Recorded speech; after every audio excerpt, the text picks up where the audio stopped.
Agora, no Jornal da Manhã, entrevista. Os casos de vazamento de dados pessoais que têm ocorrido no Brasil não são poucos. Apesar da LGPD, Lei Geral de Proteção de Dados, estar em vigor desde 2020, o ano de 2022 foi marcado por vazamento do cadastro de pessoas físicas e exposição de brasileiros a vários tipos de golpes, infelizmente. Mas como será este ano de 2023 para as pessoas e empresas quando o assunto é LGPD? Estamos recebendo de forma remota, neste momento aqui no Jornal da Manhã ao vivo, a doutora Juliana Clarissa Karen Costa, que é advogada e atuante da área de Direito Civil, Empresarial, Consumidor, Digital e Proteção de Dados Pessoais, Público e Ambiental. Doutora, é um prazer tê-la conosco aqui no Jornal da Manhã da Jovem Pan. Bom dia, seja bem-vinda.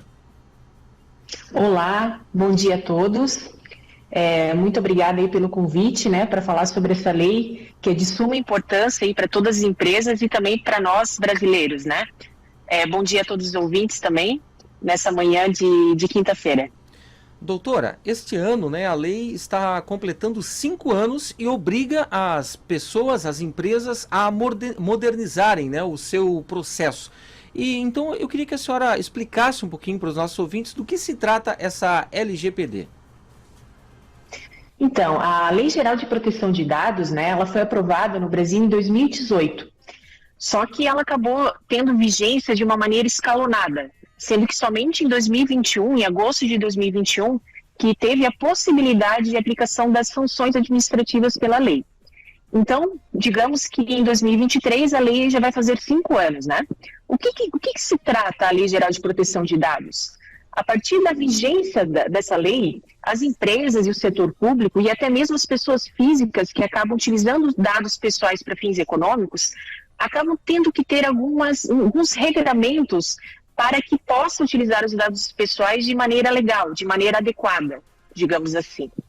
Então, a lei ela estabelece hipóteses que as empresas, então, podem utilizar os dados pessoais. O que seriam dados pessoais?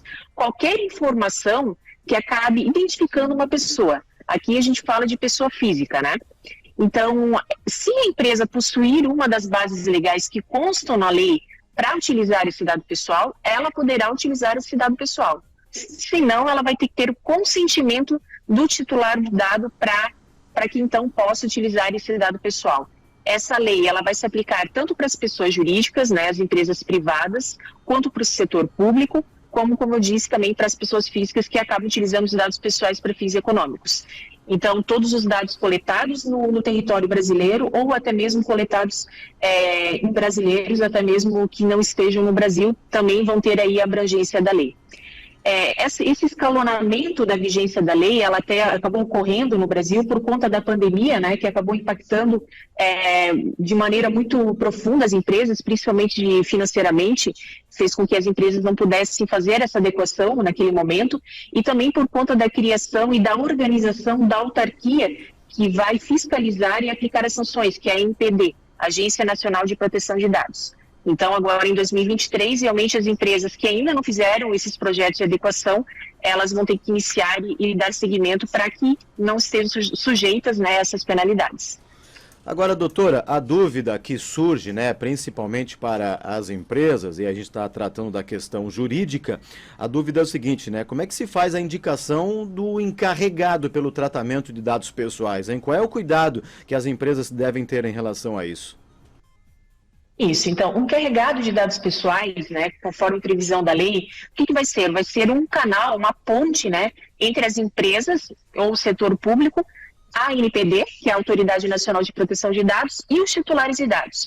Conforme consta na lei, a indicação desse encarregado de dados, ela deve constar de uma maneira pública, para todos os titulares. Então, normalmente as empresas vêm indicando os contatos do encarregado no site da empresa, ou até mesmo algumas empresas acabam colocando dentro das suas políticas de privacidade.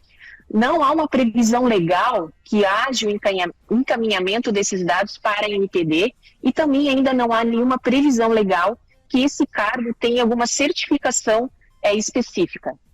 Também é importante pontuar que a ANPD ela acabou proferindo uma resolução em janeiro de 2022 que acabou dispensando a indicação do encarregado de dados para agentes de tratamento de pequeno porte, conforme ela disciplinou nessa resolução, que seriam microempresas, empresas de pequeno porte, startups e outras que constam nessa resolução da NPD. Doutor, a gente fala muito na questão da adequação que as empresas, né, têm que se adequar agora a essa nova lei. Mas a pergunta que fica é a seguinte: quais são os direitos dos cidadãos com a entrada em vigor da lei? Então, isso que é muito legal da LGPD é isso, né? Que nós, brasileiros, com essa nova lei, a gente acabou também ganhando muitos novos direitos. Né? Então, isso é muito importante, principalmente por conta dessas questões de golpes, né? De uso inadequado de dados pessoais que vinham acontecendo e vem acontecendo muito. Então, o que seriam esses novos direitos? Então, agora eu posso, por exemplo, solicitar para a empresa que dados que ela possui né? Desde quando que ela possui tais dados, para qual finalidade que ela possui esses dados, né? Eu posso pedir para a empresa atualizar algum dado meu que consta de maneira incorreta ou desatualizada, né? Eu posso pedir para a empresa eliminar algum dado que eu entendo que é excessivo, que não tem a necessidade da empresa manter, né? Eu posso também verificar se a empresa estiver tendo alguma ilegalidade com dado pessoal meu, fazer uma petição, então, para a NPD, né, denunciando essa utilização indevida, né? Eu posso também revogar eventual consentimento que eu tenha dado para que a empresa tenha utilizado os meus dados pessoais e pedir a eliminação deles. Eu posso solicitar a portabilidade de dados. Eu posso também pedir para a empresa para quem ela compartilhou meus dados, para que instituição que ela compartilha, né, esses meus dados.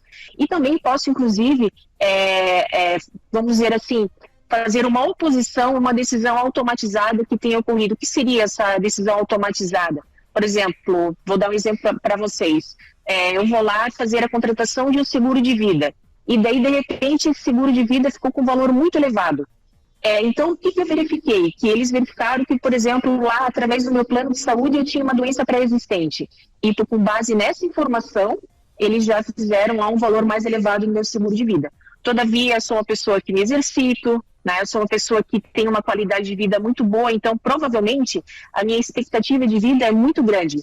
Todavia, por conta dessa decisão automatizada, né, eles já estabeleceram esse patamar do meu seguro de vida. Então eu posso me opor agora também a essas decisões automatizadas. Então é muito interessante que existem esses novos direitos agora para nós brasileiros, né? Então, a partir do momento que a lei entrou em vigor, eu já posso, então, até mesmo via PROCON ou até mesmo via uma ação judicial, também fazer a denúncia e pleitear esses direitos. Né? Esse exemplo bem prático que a senhora traz aí para o ouvinte da Jovem Pan Joinville, isso a gente pode dizer que na prática são os considerados dados sensíveis, doutora? Os dados sensíveis, na verdade, Marcos, seriam os dados que são ligados à nossa intimidade, vamos dizer assim, né? Que acabam também criando uma situação discriminatória. Realmente, dados referentes à saúde são dados sensíveis, né? Então, todas as empresas que lidam com dados relacionados à saúde, elas realmente vão ter que ter uma proteção ainda maior para esses dados, porque eles são considerados dados sensíveis perante a lei, né? Além disso, eu posso citar como dados sensíveis a questão da opção sexual da pessoa, né? A origem racial, a opção política, né, ser afiliado a algum sindicato, questão religiosa. Então, todas as questões que são ligadas ao íntimo da pessoa, elas também são consideradas dados sensíveis, né? Então, o que a gente orienta as empresas é que evitem coletar e ter acesso a esse tipo de dado, exatamente porque vai ter uma proteção maior e também porque se tiver um vazamento desse tipo de dado, com certeza a penalização também vai ser maior. Doutor, até para a gente poder entender um pouquinho mais, o ano de 2023, né? Esse ano, então, vai ser de fato o ano em que as empresas vão começar a receber essas penalidades pela LGPD? Isso, o ano de 2023 realmente vai ser o ano que as penalidades elas vão começar a acontecer. Por quê? Até então, a autarquia NPD, ela vinha emitindo resoluções por conta do processo fiscalizatório, né? E ficou faltando ainda uma resolução que tratava do processo sancionador, né? Então, de que maneira que vão ser, vamos dizer assim, arbitradas as penalidades, né? De que maneira que eles vão verificar se é uma penalidade grave, se é uma penalidade média. Então, isso agora, no primeiro bimestre de 2023, eles vão editar essa resolução e após, né, a edição dessa resolução pela NPD, as penalidades, né, os processos administrativos que vão averiguar as penalidades, eles vão começar a acontecer. Então, realmente, em 2023, a gente vai começar a ter as primeiras penalidades administrativas, né, perante a lei. A gente já teve algumas penalidades anteriores, né, inclusive ações judiciais referente ao tema, né, mas perante a NPD, em 2023, é que vão começar efetivamente. Doutora, para a gente finalizar, qual é a principal consequência para a empresa que eventualmente não se adequar à LGPD ao longo de 2023, hein? Então, as consequências, né, da não adequação à LGPD, elas são diversas, né? Então, além dessa questão das penalidades administrativas, né, que elas são bem severas, porque são multas aí que podem chegar até 2% do faturamento da empresa, limitado a 50 milhões, e tem outras também penalidades que eu considero também muito severas, como a questão da publicização da infração, que seria o quê? Por exemplo, eu tenho um e-commerce, né? Ocorreu um vazamento de dados nesse meu e-commerce. A NPD, ela vai fazer a publicidade dessa questão. Então, logicamente, né, se você tem um e-commerce que tem essa publicidade de vazamento de dados, o teu faturamento ali com certeza vai ter uma queda bem brusca, né? Então, essa é uma consequência muito grave nessas penalidades administrativas.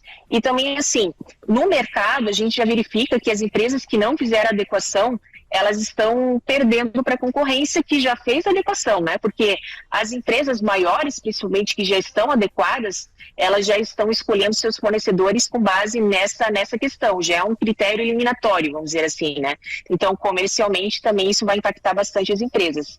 E também a questão da reputação, né? Que eu entendo que é muito importante. Então, se é uma empresa que lida com o consumidor final, que lida com dados pessoais e não estiver com a devida adequação, não demonstrar para os seus consumidores que ela está protegendo os dados, com certeza também vai ter um impacto muito grande no seu negócio, né? Doutora Juliana Clarissa Karen Costa, advogada e atuante na área de direito civil, empresarial, consumidor, digital e proteção de dados pessoais, público e ambiental. O nosso muito obrigado, a nossa gratidão, um grande abraço e até uma próxima, doutora. Muito obrigada. Eu gostei muito de participar aqui com vocês e falar um pouquinho mais sobre essa lei, que a gente entende que realmente é muito importante, né, que todos os brasileiros tenham conhecimento, porque é uma cultura que ainda o brasileiro ainda não tem enraizada, né? Não é que nem na Europa, que as pessoas já têm essa questão de proteção de dados assim, muito enraizada. Então, é uma consciência que a gente tem que ter, uma mudança de cultura, que com certeza vai ser muito bom, né, para evitar essa questão que vocês falaram no começo de vazamento de dados, ataques cibernéticos, esses golpes todos que estão ocorrendo por aí. Tá certo? Um bom dia para vocês. Tá bem, doutora. Muito obrigado, hein? Boa semana.